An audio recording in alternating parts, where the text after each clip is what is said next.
ang buhay mo upang matubos sa mga kasalanan ng mga taong nalubusan mo nga na inalayan ng tunay na pagmamahal para sa aming lahat. At binigay mo ang buhay mo na dapat kami ang tumanggap na parusang igagawad para sa makasalanan na ginawa ng mga masama na humantong sa kamatayan. Pero dahil sa kabutihan ng Diyos na Ama, ibinigay ang bugtong na anak upang kami ay matubos na at tuluyang makalaya mula sa pagkakakulong ng alipin ng mga kasalanan na sa amin ay nagpapabaon. Maraming salamat sa ginawa mo, Panginoong Jesus, na dapat kami ang nakapako at kami ang nakagapo sa kabutihan ng Diyos Ama. Nakilala ko at biglang nagiba ng buhay ko dahil sa iyo ako tuluyang malaya na.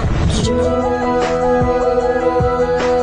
aming Ama, sa iyo ko nakita ang pagkakaiba.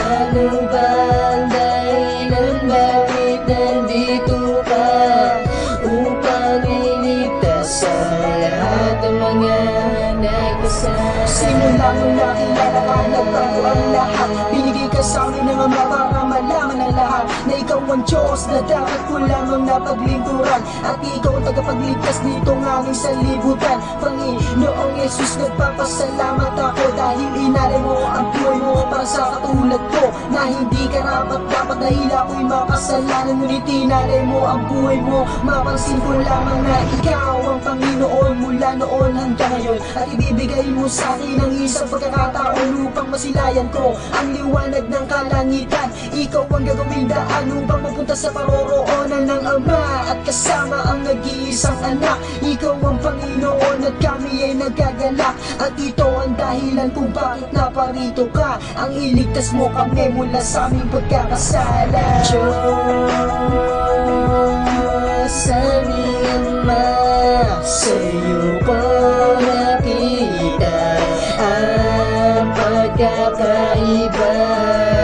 Sa iyo ko natutunan ang maging tapat. Sa bawat araw ikaw ang aking lahat-lahat.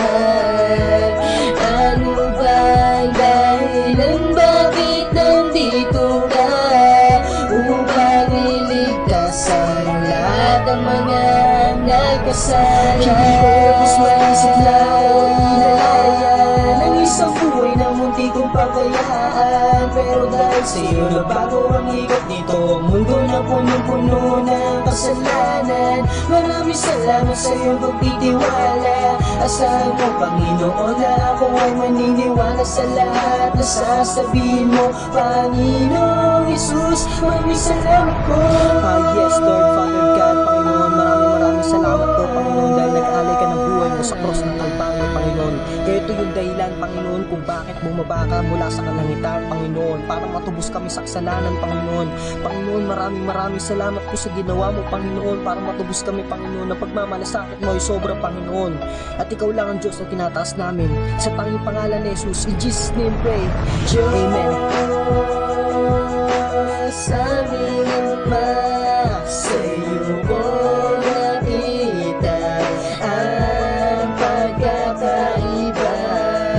Sa iyo ko natutunan ang maging tapat. Sa bawat araw ikaw ang aking lahat-lahat. Ano bang dahilan bakit nandito ka upang iligtas ang lahat ng mga nagkasala?